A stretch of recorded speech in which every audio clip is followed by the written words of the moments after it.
So first we'll be talking about the 2019 elections. The new IGP talks tough.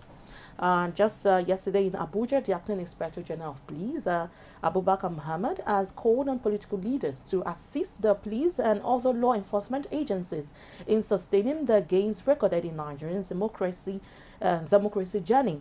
He made this call during a strategic meeting with senior officers of the Nigerian police force. First, let me start with you, Dayo. What do you have to say as we get let's starting with handing over from the former IGP to the new one. What do you have to say as regards that? Because there was a report that the president wanted to extend the tenure of the former IGP, claiming that it's going to affect the 2019 general elections. But now it has been finalized and the new IGP has been put into the position. What do you have to say? Yeah, you see, it's I think it will be the first time since the inception of this administration that the leadership will be listening to people's outcry in terms of not retaining the former outgone IGP. It was a serious outcry then, But having said that, the former IGP came from where? From the northern part. This new one is also from where? Northern part. Do you understand? People, as much as, for me, my natural self doesn't believe in, say, federal character. All I want is somebody who can do the job. Okay? But in a situation whereby there's a trend, in a situation whereby there is a trend in your government and people have been shouting ever since, then something needs to be done. Look at the Directorate of Security, whatever, DSS, when the issue of DSS happened in this country. A Southerner was the next in command to the outgone one. The vice president said, okay, you take over. The man was from the south. From Bayelsa. From Bayelsa. Now, when you came back from your health holiday, you changed that person to another northerner. Why? It's an issue. I'm not saying the IGP, the new IGP, I don't know him. But with the CV that I've seen, yes, he's capable. Okay. But the issue is, we should respect the various constraints of the federation, bearing in mind that there are a lot of agitations here and there of deprivation. The country belongs to everybody. So what you're trying to say is that the fact that the former IGP is from the north and this present you should have looked elsewhere. More importantly, you have a lot of people who are above him. Look at how those people now retired. Retired. Right. Do you know how much money have been spent in training all those guys that are retired? Are you now saying those people are not capable enough to be able to step into that shoe of IGP? You understand what I'm saying? Now, all the money spent on them for training, gone. Experience, gone. Technical know-how, gone. Now, the new people that are now fixed into those positions, they will have to go through new set of training.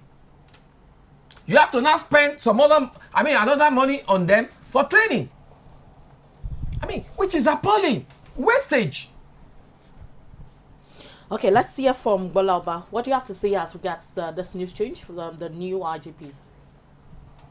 The new IGP, I hope he will detach himself from the infamy of the last IGP. Okay. The last IGP's name will live in infamy in this country. He was a man whose name was identified with all the wrong reasons in policing. promotions that were not justified, allegedly women that were given positions because they were sleeping with him, creating faction within the force, faction of loyalists to him and those he couldn't trust. Indeed, this new IGP, he literally cast him into Siberia. He sent him to be the police representative at Kuru, which was like throwing him to Siberia. And I guess the new IGP knows that things have gone so bad, that morale has been affected. That's why he's talking, you guys say he's talking tough, talking about the rot in the leadership of the force and the need to quickly rehabilitate the rot.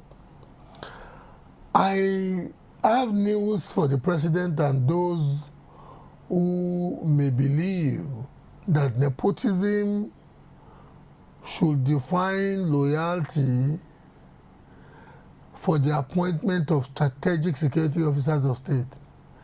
If Mr. President is not careful, if President Buhari is not careful, in 4 years' time, he may not be able to go to Daura.